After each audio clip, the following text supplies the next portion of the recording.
I'm broadcasting again right now. Okay.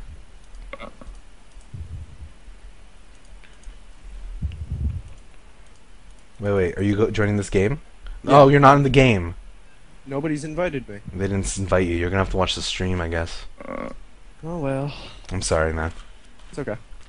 Well, we do have 0 viewers. And we have 20 viewers instantaneously. That was beautiful. Sorry about that, guys. I think it should be a little faster right now. And we are starting. In the bottom left-hand corner, we have our red Zerg, the underdog of this tournament, but showing us amazing play, SC2. And in the top right-hand corner, the indisputable steak lover of complexity gaming, Cold Steak. And we are in the finals, game number 3. It's a best of 3. This is game number 3 of the CG StarCraft tournament taking place in Vancouver, Canada. Our sponsors are Memory Express. We have Asus and eSpot, all amazing companies sponsoring esports, promoting it to its max. And Zelnaga Caverns is our map, ZVT on Zelnaga Caverns, with these playstyles in mind of these two players. Shinobi, how do you think this game is going to end up? Oh man, I really don't know. They both have such great macro intensive play styles, and their micro is just absolutely amazing. And honestly, it could be either player's game. Saiku's just showing great early game. Well, his late game is much better, but his early game micro is just so great. And Colsteak just has much better early game. So it really depends when and where the players decide to attack, and when they decide to make their move against the other player. Very true. And we do have Saiku's drone being quite annoying and forcing Steak to pull off 2 workers from his mineral line. Very important to do that if you can. Just, hit the SCV a little. Force your opponent to not mine quite as efficiently, and it's just a great strategy. And Saiku is doing that very effectively. Is he going to get that worker? He is going to get the worker. So annoying by Saiku, taking out that worker. The barracks can complete it a little bit slower. And who knows, maybe that'll change the face of this game, and he's actually moving to the next one. This just shows how determined Saiku is, even using those little things. And is he actually going to get another SCV? Almost does it. Great micro by Steak to get it on the other side of the command center. And he's going to replace that with another SCV. Does not want to lose it to that really hero predator drone right now. Yeah, that drone just showing exactly what Zerglings and Zerg players need to do against early Terran. Is just constantly harass the SCVs that are building buildings, and it'll slow down your opponent enough, and might even, throw them into a tilt, which is just not what you need during a game. No, it's absolutely not. And we do have both players playing pretty standardly overall. Steak not very phased by that. He did get his orbital command up. He has yet... Oh, yeah, he does drop his mule. I was going to say he's yet to drop his mule. There are a couple of very interesting builds you can do by dropping your first 50 energy on just a first supply depot, getting the extra supply, doing little early aggressive builds. But we are not seeing that in this game. I don't expect it. It is a finals game. Both players have the pressures on. It's being played live in Vancouver as we speak. And I'm just so excited. Both these players are just so good at what they do. Colsteak is such a macro god, and Saiku just has such great unit control. He has great compositions, and he just has great game sense overall. Yeah, I really don't know who to root for anymore. Colsteak being such an amazing player, and the fact that he did a double expansion build in the beginning of that last game was just absolutely incredible. It's not something you get to see very often. No, it's absolutely not. And he is making a command center like a very good macro god that he is. Oh, I just can't even fathom how anyone could keep up with Colsteak. He just keeps making workers. And even when he's under attack, workers. Day9 would be very proud. Pylons and probes, man. Yes, pylons and probes, supply depots and SCVs, overlords and drones. That is very true. We had 22 viewers and we only have 5 back ever since I restarted the stream. Oh. That's very sad. I wanted to see my 20 viewers here. Well, maybe they didn't realize that you were restarting. Maybe, they're just waiting and it didn't actually restart. I know that JTV does that sometimes when people turn off their streams. You have to actually press F5 or the refresh button to get the stream to work again. Yeah. That is very true. 7 workers on the way for Saiku, really droning up hard right now. Not feeling any threat of Marine presence. Not caring even though he did see a 2 racks, which is very ballsy of him. And 2 factories going up for a stake, so we're going to see some definite mech play. I'm expecting two factory siege tank to come out. It's very standard, it's very safe, and it gives you this weird sort of timing window where banelings aren't too effective, because you can get those siege tanks in just great positions, because you get like maybe 4 to 5 siege tanks out before the normal 2 or 3 would have been out. Yeah, banelings, once those siege tanks with siege mode gets out, baneling busts just don't work anymore. No, it's absolutely true. And whoa, ho, ho, Infernal Pre-Igniter on the way. I have a feeling the second factory is going to drop a reactor very shortly, and he's going to do 2 Vac reactor Blue Flame Hellions. Ooh, that would be very powerful, especially if Saiku doesn't decide to throw up any spine crawlers. He's going to really need 3 or 4 of them in great positions. He's going to need a queen blocking his ramp to make sure those Hellions can't get up onto the main base. And he's definitely going to probably need even another one just to get the transfuses out. Cole's stake is not getting that reactor out, so he's just going to do normal factory Hellions, which are strong on its own. He's probably going to transition into tanks after he gets a few Hellions, and this is a very strong move. What you do is you get those Hellions to roast away the Zerglings, and then you use those Marines to target down the either Banelings or Roaches or whatever it is the Zerg player has in store for you. And it does look like it is some sort of early timing aggression that's going to let him secure his expansion, maybe even take a 3rd. And I'm a big fan of it. This is just some interesting play by Stake. Yeah, it's definitely a great decision, especially knowing that Saiku is a lover of the 15 hatch, and the best way to do that is do early aggression into an expansion. And if you have your expansion up already, you don't have to worry about the building time on it, and you can get it capped out while you're waiting for while you're doing your aggression. You can just transfer some SCVs over. And speaking of aggression, this kind of looks like a 2-base high baneling economy aggression, and he does come in trying to get a surround on those Hellions. He does manage to get the Zerglings around it. Will the banelings get in there? They do, and all the Hellions were taken out, but there are a considerable amount of Marines left. There are 18 Zerglings are on the way. They need to come out. He can't lose these Zerglings too early, but he does lose them. The Marines doing a lot of damage, but the Queen's coming in to the rescue, and this push will be broken down. Very good play by Psycho, but the Banelings could have been a lot more useful than they were. They were running into a choke point, and they needed to pull back and let the Marines bunch up again. Yeah, absolutely.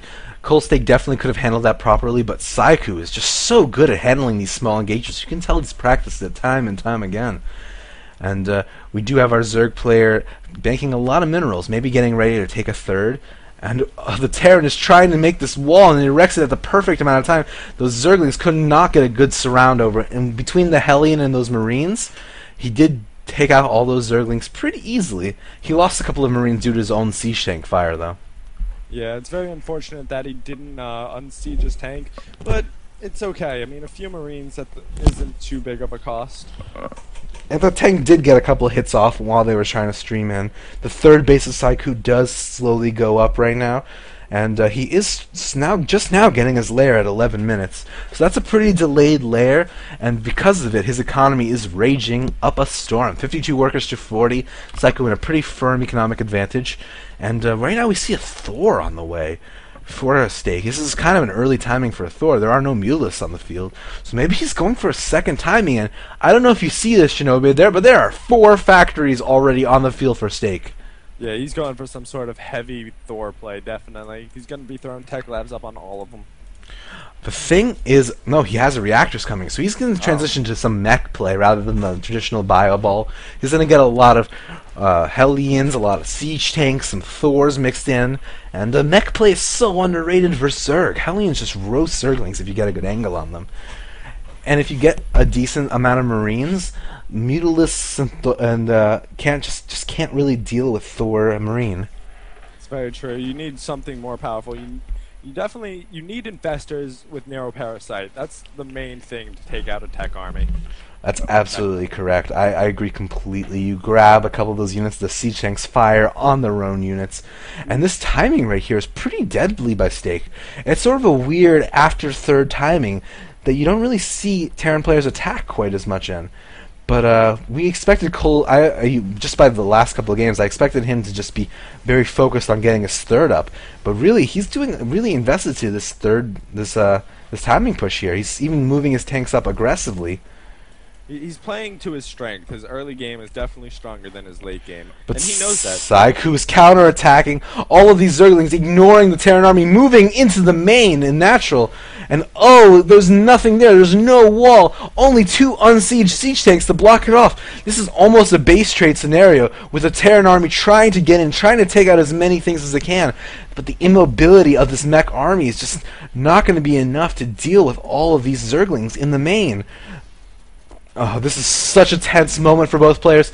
And here it comes, the abandoned aggression into the natural, trying to take out all these Marines and siege tanks. If he can do it, this game is absolutely his. Saiku hitting the Thor with them, not the greatest move. All the drones trying to take out this mech army. The Zerglings in the main, taking out everything you see and smell and hear and love and know. And Saiku losing almost everything to this Thor and Hellions. And it's difficult to tell who's winning. These are not GG mules. They're actually there to repair the Thor, but there's no money to repair the Thor at all. And the Zerglings are moving back into the base, trying to take out the Thor and the Hellions. Thor, actually, mules can't repair, so there's no point to have them there. Mules can repair. I didn't think they could. Mules can repair. And GG! Oh, man. Saiku winning this game, taking out Game 3 against Complexity Stake. Saiku coming out of nowhere to win the finals of the CG tournament. And I am so happy to say that this tournament has closed with a very worthy and valiant winner. Saiku just played it brilliantly in every game he played. Very safe, very strong, and I expect to see great things coming out of this Canadian player in the future. That was just an absolutely intense game, and though I wasn't there, I saw everything that happened, and that was absolutely brilliant. Saiku playing such an amazing game, and Colstake doing amazing himself, going for a more mech style play, and he would have had it if he managed to if he had more defenses back at home. One of those Zerglings wouldn't have been able to do much if, he had some bunkers with Marines in them. That is the conclusion of the CG StarCraft 2 tournament. I am Loosefest, and with me is Shinobi. Please keep in mind that the sponsors for this tournament were Memory Express, Aces, and eSpot. I don't know how many millions of times I said that, but I can't stress enough how important it is that companies like this will take time and money out of their schedules and donate it to esports, the greatest thing since sliced bread.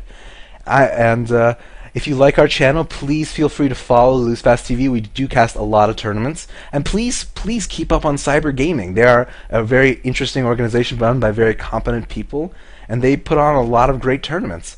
And once again, congratulations to Saiku. You are an awesome Mondo Mega Nerd Baller. And I'm just wondering, I'm looking at the CG chat. I'm not sure when they actually said this, but it's something about another Bo 3, Starlight, moving computers. Give us a sec. I don't know. Wait. Casters are saying, okay, wait. Wait. It's not over. It's not over? I'm confused. Wait a second. I think I know what's going on. Oh boy. Because Saiku was in the losers bracket, that means that, yeah, that's exactly what it means. Okay, because Saiku was in the losers bracket, he needed to win more games off Complexity Stake than Complexity Stake needed to win off Saiku. Oh, okay. That's crazy. So that means that it's sort of an extended series kind of rule.